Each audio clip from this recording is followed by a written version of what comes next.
needed a place to go, and the mainland couldn't support more housing. So we built Flotania, a place for climate refugees and people who have lost their homes. The city is made up of 5 independent floating pods. They're anchored to the seafloor by a multifunctional pipe system. It rises and falls with water level. Each pod has a different function. There's recreational, retail, residential, farming, energy, and aquaponics. The residential pod is centrally located. The other pods act as a barrier. It houses 10,000 people in high-rises apartments to save ground space. Residents get around by using solar-powered bikes with battery packs on the back of them. The people power the battery packs by using the bikes. We also have solar-powered buses for young, disabled, and elderly. The buses are free. We also have solar-powered cable ferries. They are also free. We chose these transportation systems to keep our commitment to a sustainable living. Speaking of sustainability, our island is surrounded by these giant buoys, and these act as wave breakers and a main energy source. This is how they work.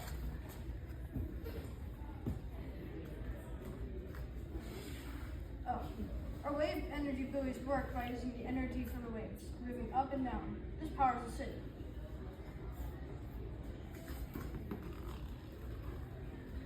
Our city uses the ocean as its main resource, from energy buoys to fish farming and aquaponics. Fish and plants are used to grow together. Fish waste feeds the plants feed the fish. This cycle is low cost and sustainable.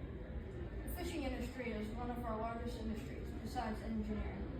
It not only provides fish for farming, it also provides seafood to many of our restaurants. Flotania's fresh farm-to-table food options, along with a great variety of cruises, make it a popular tourist hub. We host an annual art show that attracts people from all over to visit. The money that we get from the art show isn't just from people buying art, it's from people that buy food from here too. The money from the food goes to the hospital to fund their free mental and physical health care. Our government is ecocentric, meaning we are focused on creating a city that benefits all of humans, not just humans. Using food waste to make biogas, solar, and wave energy, we reduce our carbon footprint compared to traditional cities. Although Flotania is the first of its kind, it's a prototype with hopes to fully inspire more eco-centric cities. So that is all of our papers, but we'll tell you a little bit more about the city. So this is our recreational pod, and we have a lot of bike paths. We have water parks, museums, libraries, food court, and a lot more stuff, sports arenas, and schools. We choose not to have big public schools, and instead to have schools that are mixed age learning groups and are smaller. Like Montessori? Do you have any questions? This is our aquaponics and energy. These are cell phone towers. These lights are for airplanes so they do not crash into them. The lights on the buoys are for the same, just for the boats. Oh, and there's docks for the ferries and other boats to get off of or get on from the islands. Also, I'd like to demonstrate the how it floats in the water. This is our moving part. We have scissor lifts underneath to show how the water moves up and down with the floats. So basically you're simulating the water movement, when it rises and falls and whatever it is, okay? Yeah. All right. At the same time you're generating energy. Oh gosh. That was all planned. It's a part of the act. Well, and we gasped. All the excitement. Everybody outside's like, they must have a really good one. Let me have it down here because This is all when part you of it. question it, I'm going to Yeah, ask we you wanted to something. see that. All right. All right, before y'all get into the engineering questions, what kind of sports do you have in there? We have soccer fields, football fields, tennis. We have ice skating rinks, roller rinks, and more. Okay. All right.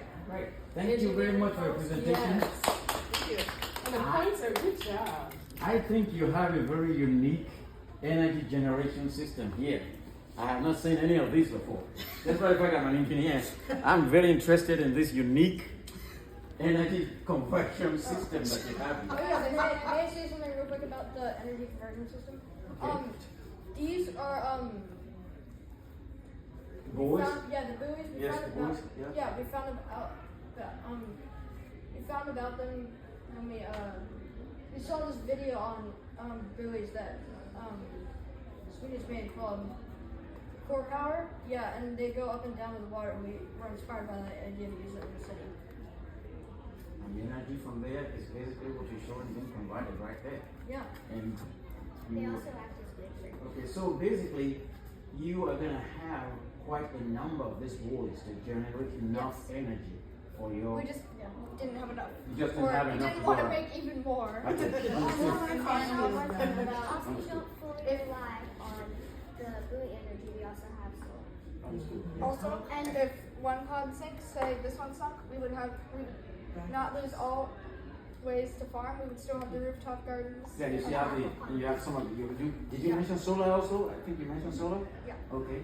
We All also right. have So aquaponics. so if one pod gets sunk, we would each pod can basically live by itself. And one of the most interesting elements of your model is the fact that it's just not something that's leaked, like a Christmas thing. There's a reason for it being leaked the way it is. Is to make sure that you don't have a plane crashing into your, any outer space, something, crashing into your city or whatever, or anything coming on the ocean, crashing into your city. That's why you have all these boards, all these all over. Okay, Also, good. our Very good. scientists have calculated the exact level of the water if all icebergs were to melt. So that's why the poles are. So if all the ice were to melt, that's another environmental disaster. Your whole city will Would pretty much still float. survive that disaster. And Okay. then we would obviously be building this taller so that Okay. we would have more space. Thank you very much. Well, I have a Let's finish question. up. Okay, go ahead. How did y'all decide? How did you all split up responsibilities in doing this? On who was the best at Yeah. the different things. Yeah, how did It you wasn't figure that out? really what people wanted to do. We were like, well, you're really good at this, Like, so you should. Mason do was really this. good at the government stuff. Okay. I was really good at sustainability. I'm actually And good at transportation. actually building the stuff. Okay. Did you all have any conflicts? Yes. Y'all- Yeah. How did you get through that? At first, it was supposed to be one big pod, but then we decided against it because it would give us better scale if we had multiple. Also, if one sunk, it would just be done. Smart. Okay. Over to you. Now I'm done. What are your designs or considerations for the waste management? There is nets here for in case of pollution. Like we know there is going to be pollution, like people throwing stuff in the ocean. We just didn't have enough time to draw the nets. Okay. So next. To get rid of The human trash waste can- or trash.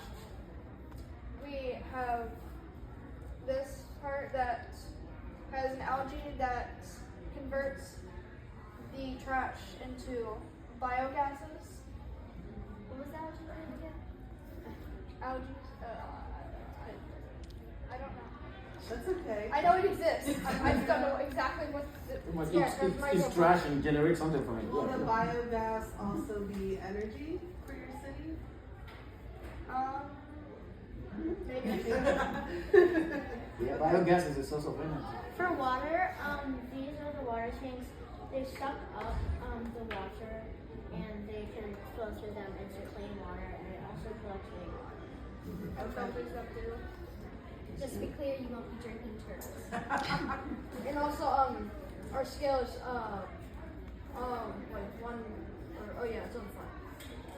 How does the city interact with aquatic animals? To help us, some of the people who would help build the city, if it was actually get to be built in real life, we would have marine biology people come and tell us what would work and what wouldn't work and what would help the ecosystem and what wouldn't. Yeah. We have engineers in the city. We have marine biologists, we have architects. So would you consider all your source of energy as eco-friendly? Yes. That is eco-friendly, you know, I don't see anything there that would be disastrous. We try to make And then like there's The the solar least- powers. we try to make a floating city with the least environmental impact. We try to not have any carbon footprint. Did you all consult any engineers in this project when you were working on this? No. So you did your individual researches? You know, Yeah. Our best friends were doing this for YouTube and Google. I came up with the idea to use the poles and use this to make it go up and down. Nice, very interesting. The hardest thing on here was probably the tractor. The tiny, we have the tiniest Tiny- tractor. What is that? It's a tractor. Tiny To tractor. scale. There's a solar panel on it too. Hilarious. That's the best thing on here. Nice work, y'all. What kind of recyclable materials do you use in your city? We used bottle caps, cardboard, These are yogurt. Egg cartons to use for the egg booze. cartons. These are yogurt. On the bottom of these, Oh, it's actually like a wooden thing. And there's also what do they call? They're metal tins that you can put like food in when you cook it. I'm not exactly sure what they're called, but Like a ramekin? maybe. But inside of them, there were a bunch of these like this shiny material, so we kept a bunch of those and we used them. we for drew our lines on it. We built the boats out of clay, Yeah, what and is then that? we used Mod Podge to paint it. Same. A lot of basically, just a lot of cardboard and like clay-like material we used. All of the buildings are made out of clay. I mean, cardboard. Most of the buildings are, yeah. Who designed your elevators? What is that? Your elevators? The elevator? scissor lift on the bottom. The Oh, elevators, the lifts? our dad found it. We all had the Yeah. idea, and then our mentor was Like like, our dad. "Well, Are you all? Wait, no, I mean just us. Okay. Wait a minute. our mentor is our dad." Okay. Okay. And we were like, "Well, what if? How are we gonna show this?" And then he found them online, and he was like, "Will these work?" Although they were pretty expensive, they were like a quarter of our budget. They were like $25. But basically you built it. Yeah. Okay. I have a question. Did you have to do any like risk-benefit analysis and come up with any compromises during your design? Most definitely. Was any What- any specific one that was maybe a challenge to Size? to design on? Size. Yeah. Size. Yeah. That was probably Yeah. the hardest part of this all. We did like Like we started building like The houses were very, No. very big. like It was school. tiny, but it was It was tiny, but it would have been like 3 stories, 4 3 stories. stories, 4 stories. I think we didn't like start off with like 1 foot with like I don't know, but we just started off with like a really big scale and then we realized it wasn't gonna work when Also, because that of how we chose to have these as our land, we had to size it down a lot. Okay. Do you have any further questions? Thank you very much. Yeah, very good job. Really appreciate what you've done. Thank you. Interesting knowledge.